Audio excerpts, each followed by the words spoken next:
it still feels like just yesterday. We were celebrating on the pitch after Julia scored, and just that feeling, it's something that you can never like duplicate and replicate. I've been on this team for quite a few years, and I've grown up on this national team. I've played with some of my best friends. We've grinded out. We've experienced like the lowest of lows together and the highest of highs together, and to finally reach that, to reach the pinnacle of your sport, to stand on the top of the podium with some of your best friends, singing "No Canada."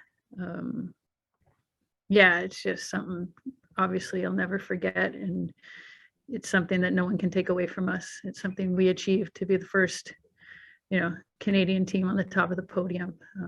There had to be a first, and now hopefully we can just continue on. Like you said, I've never played the sport for the goals. I've never played the sport for individual awards. I've actually never played the sport for like team awards either. I love this sport. I love the concept of it. I love the, figuring out with your teammates how to exploit weaknesses of opponents, how to use your strengths. Like, it fascinates me. But, I discovered soccer at a very young age, and I was very passionate about it. You couldn't get a soccer ball away from me since I was like 4. And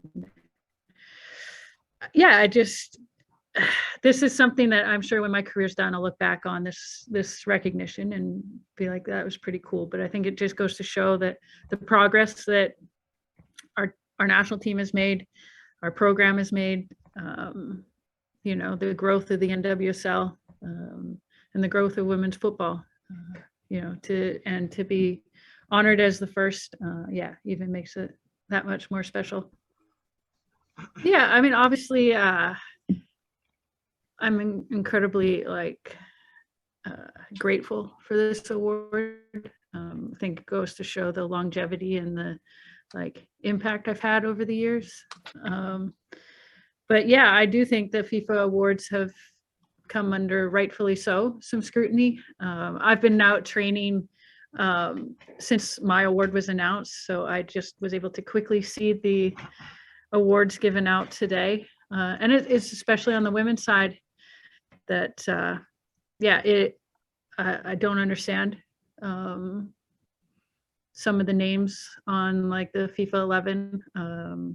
The sheer fact that Bev was not a finalist. To me, if a national team coach was going to be a finalist, it would only make sense that the gold medal winning coach would be the one.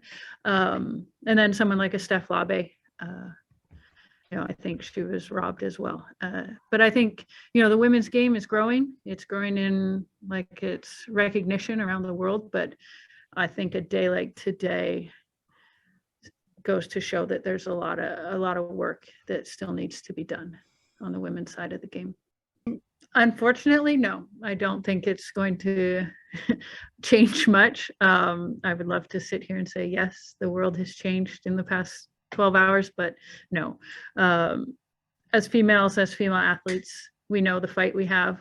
It's a constant battle to it's more about the exposure. Women's football, in parts of the world, you can't watch it. It can't be seen on TV. It's difficult to find streams and things of women's games, whereas men's games are everywhere. So I could sit here and talk for hours about this. But for women, it's about opportunities starting at such a young age, and that every opportunity that a little boy gets, a little girl should get. That's the battle we're fighting. And what you see with FIFA and, national teams, World Cups, professional leagues, that's just the tip of the iceberg in terms of the inequalities that we face. But yeah, we need to start at the bottom and work our way up. And it starts with youth soccer, the investment in youth soccer, and all the way up to the top to FIFA.